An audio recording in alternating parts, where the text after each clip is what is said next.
Please stand for the Pledge of Allegiance and the National Anthem.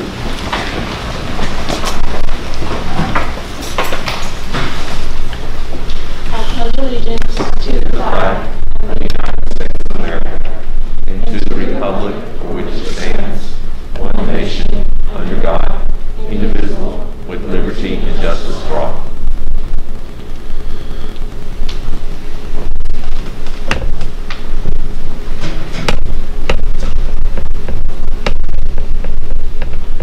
Oh, say, can you see by the dawn's early light what so proudly we hailed at the twilight's last gleaming, whose broad stripes and bright stars through the perilous fight o'er the ramparts we watched were so gallantly streaming, and the rocket's red glare, the bombs bursting in air, gave proof through the night that our flag was still there.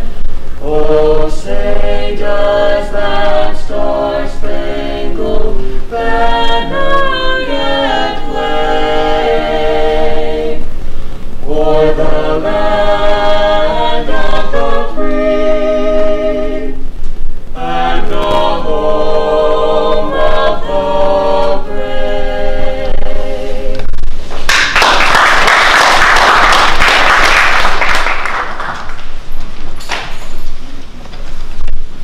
Good morning. We'd like to welcome our students who are here in the auditorium, our students who are in their classrooms, and our very special guest, Mr. Nick Sloan. Normally, our Veterans Day program is in the gym with hundreds of students, the band, choirs, and many esteemed guests. This year, however, the scene is very different. Our program has fallen victim to COVID, as so many other events have. While we cannot risk the health and safety of those who might attend, we also cannot let this day pass without pausing to be mindful of all those who have served and are currently serving in our military. So in addition to those who are physically present, we'd like to welcome any community members who are watching this program through the benefit of technology, especially those who are veterans. Today is still about you and about taking the time to say thank you. Lives lost. We commemorate that moment with our observance of Veterans Day. This day is set aside to honor all veterans who have served or who currently serve in any branch of the United States' military. Whether they served in peace or war, at home or abroad, this day is about showing our gratitude to them.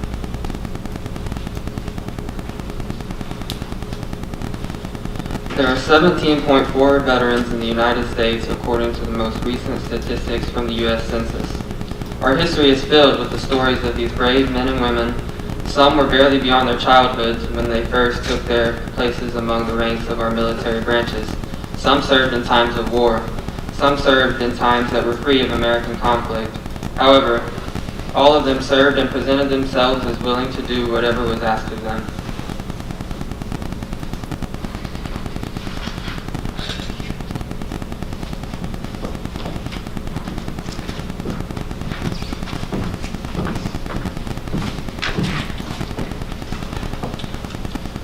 Every veteran's life represents a story. For example, there's the story of World War II veteran Susan Ann Cuddy, who is the first Asian American woman in the Navy and the first female gunnery officer to teach air combat tactics by training Navy pilots in dogfighting maneuvers. By the conclusion of her service, she would be promoted to lieutenant and would continue her career afterwards by gathering intel for the NSA during the Cold War. Another story is that of Vietnam veteran and track Olympian Melvin Pender. Pender's track career began when he was 25 years old and a member of the 82nd Airborne Division of the U.S. Army.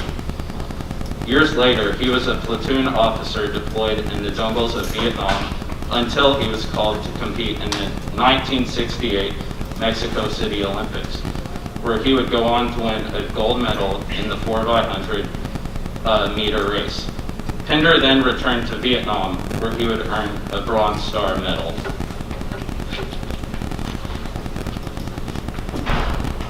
World War II veteran Gilbert Seltzer tells stories of his top-secret work with the Ghost Army, a group of soldiers whose main job was deception. This platoon was filled with artists and engineers who used fake convoys, inflatable tanks, and other creative subterfuge to fool the enemy. A wealth of amazing stories exist among our veterans, stories that capture triumphant moments, humorous moments, and of course, heartbreaking ones. Often veterans have experienced events that they do not want to share, and we always want to respect their silence. But if you know a veteran, if you're lucky enough to get to listen to them, no matter what their experience, your life will be enriched.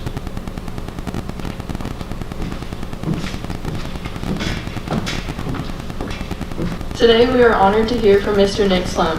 Mr. Sloan is an integral part of our Raider community. He has served on our school board, and he and his wife Shanda.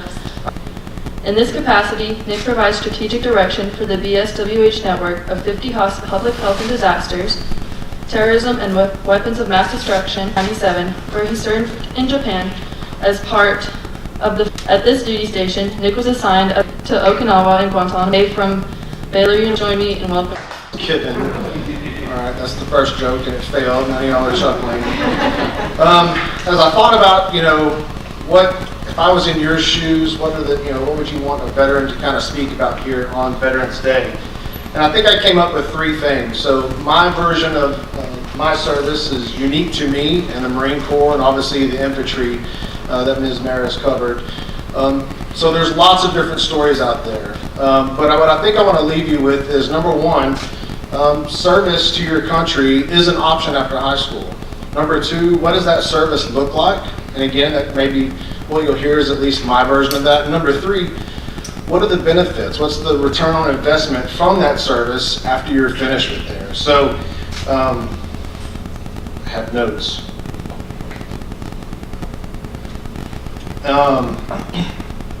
Most of you probably at this point in your academic career have a plan.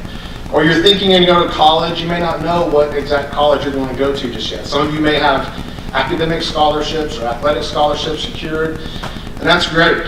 However, there may be a small percentage of you that still are figuring that out as you sit here in this room today or visiting, watching online.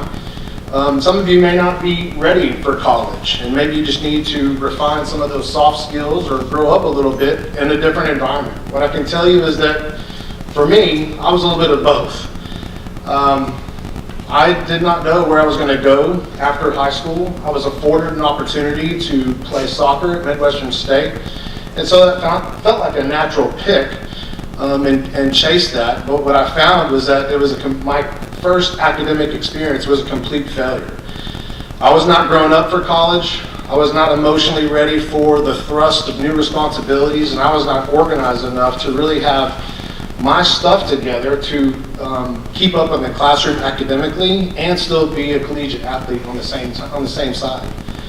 So after about a year, I kind of decided, you know what, I need to consider this military thing. Other men in my family had served, other members of my family had served previously, and I'd always had a curiosity about it. And what I knew was that I was not succeeding in college at Midwestern State. That was number one. Number two, I could not continue to be a burden to my mother. I came from a broken home. I didn't have a father with me when I grew up. He left when I was very young. I was bullied pretty brutally in middle school. And those things shaped me and changed me into, in high school I was kind of labeled as the wild child. So I clearly needed some structure. I had no sense of purpose in my life at the time. And so the military really served as kind of an opportunity for me to grow up a little bit. I firmly believe that 18-year-olds probably do have quite a bit of understanding of what they want to do when they grow up or where they want to attend college. That was not me. And so I guess that's point number one. Give yourself some time to grow up if you're not ready for college. I think college is great. I think you should all get a bachelor's degree at the very least. But if you're not ready for it, the military and the service to your country serves as maybe a bridge to that future at some point. So what was the military like? Again, Ms. Maris kind of covered a little bit of what I did.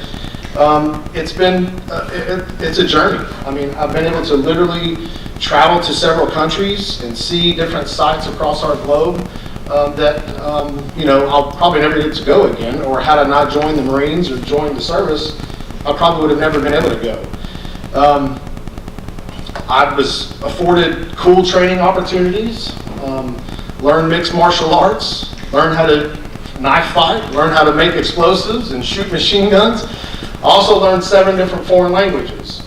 Now, it's all the same phrase in the 7 foreign languages, get down before I shoot you, but I learned that in 7 different ways for different countries. I have all kinds of stories that I could tell you, and if we had hours or days, I could fill the room with just stories about how a Cuban soldier jumped a fence in Guantanamo Bay, armed with an AK-47 and several magazines. I could tell you about jumping out of a perfectly good aircraft for no reason at all, but to just make sure I know how to use a parachute. I could tell you about going through cold weather survival school and jungle warfare training and desert survival school, and how we had to poop in red buckets because you can't leave your waste or the enemy will find you. And then I could tell you how one of my friends tricked me into carrying the pack with all the poop in it back down the slopes with skis on, scared to death I was going to hit a tree.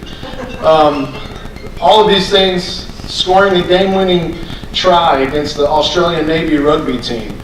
All these experiences and life lessons are something that I think is, obviously that was unique to me, but it's really where the rubber meets the road in terms of where I was able to grow up, where I was able to kind of find my purpose and test my mettle in life in general. And yes, the context of that was military, but in that structured environment, I absolutely thrived.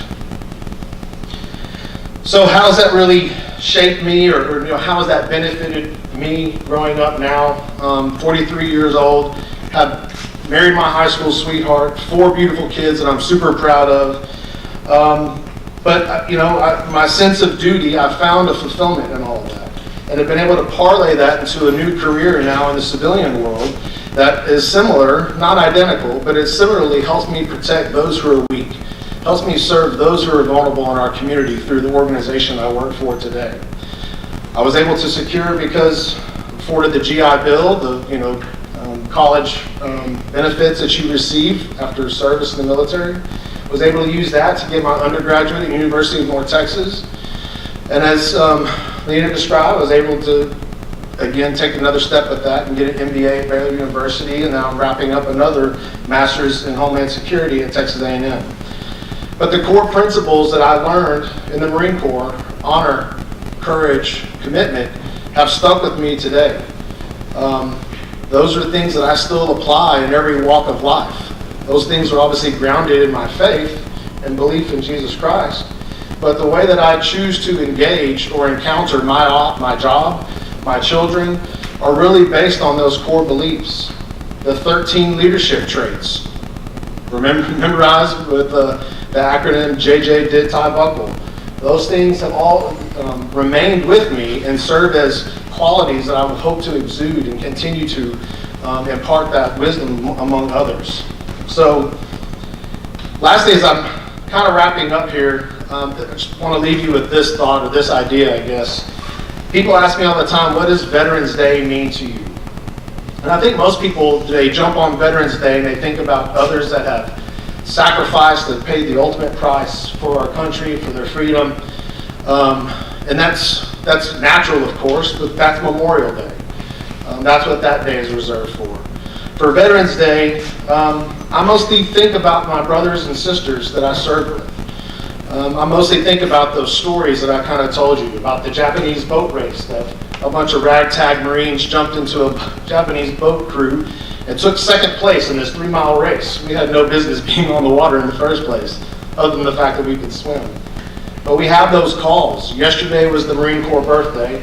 Today is Veterans Day, and we've had nonstop calls and texts and messages on Facebook, and we think about all those stories. And that's what Veterans Day, I think, really means to me.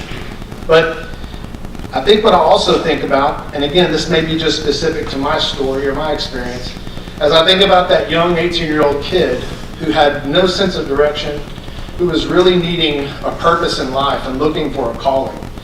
And I was able to find that through the military. And then as I reflect on what that looked like, the years, now decades, gosh, I can say that, preceding my service, it makes me proud to know that I was able to, through adversity, fight through and find that sense of purpose, my sense of belonging and my sense of duty, and really be able to notch out a career and I think a life that I'm quite proud of. So I'm rooting for you guys. Your seniors, congratulations to making it up to this point. So super proud of you guys. That probably can't be said enough. It happens so fast. And you're going to look back in 5 or 10 years and think, wow, I used to be a senior in high school. It's a big deal. And I'm proud of you guys. Congratulations for making it here. I wish you the best of luck in everything and anything that you pursue. And thank you for just giving me the small window of opportunity here to just share with you a little bit about veterans, service, and this day. Thank you.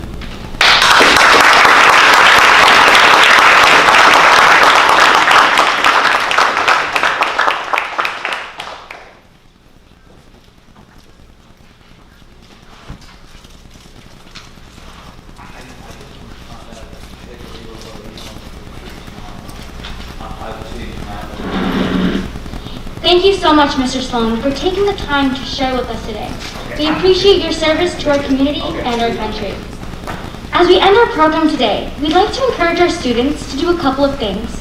First, if you know any veterans, a family member, a neighbor, or a family friend, take the time to thank them. No matter when or where they served, and they served you. Be mindful of that gift you were given. Second, learn from and follow the example of so many veterans who put the needs of others above themselves. Selfishness is an easy choice. Being servant-minded is harder, but it is the higher road and well worth taking. We'd like to thank Mr. Sloan again for taking the time to be here with us and for his service to the United States Marine Corps. And finally, to the veterans who may be watching, we want to make sure you know that there will be a ceremony in your honor this evening on the front lawn at Town Hall. At 5:15, a flyby will be conducted by an old World War II airplane, a T-6 Texan, courtesy of the Kavanaugh Flight Museum in Addison. The ceremony itself will begin at 5:30. You are asked to wear a mask as a precaution. We are immeasurably thankful to you for your service, and we recognize your invaluable contribution to our community and to our country. We hope you have a wonderful Veterans Day today. Thank you.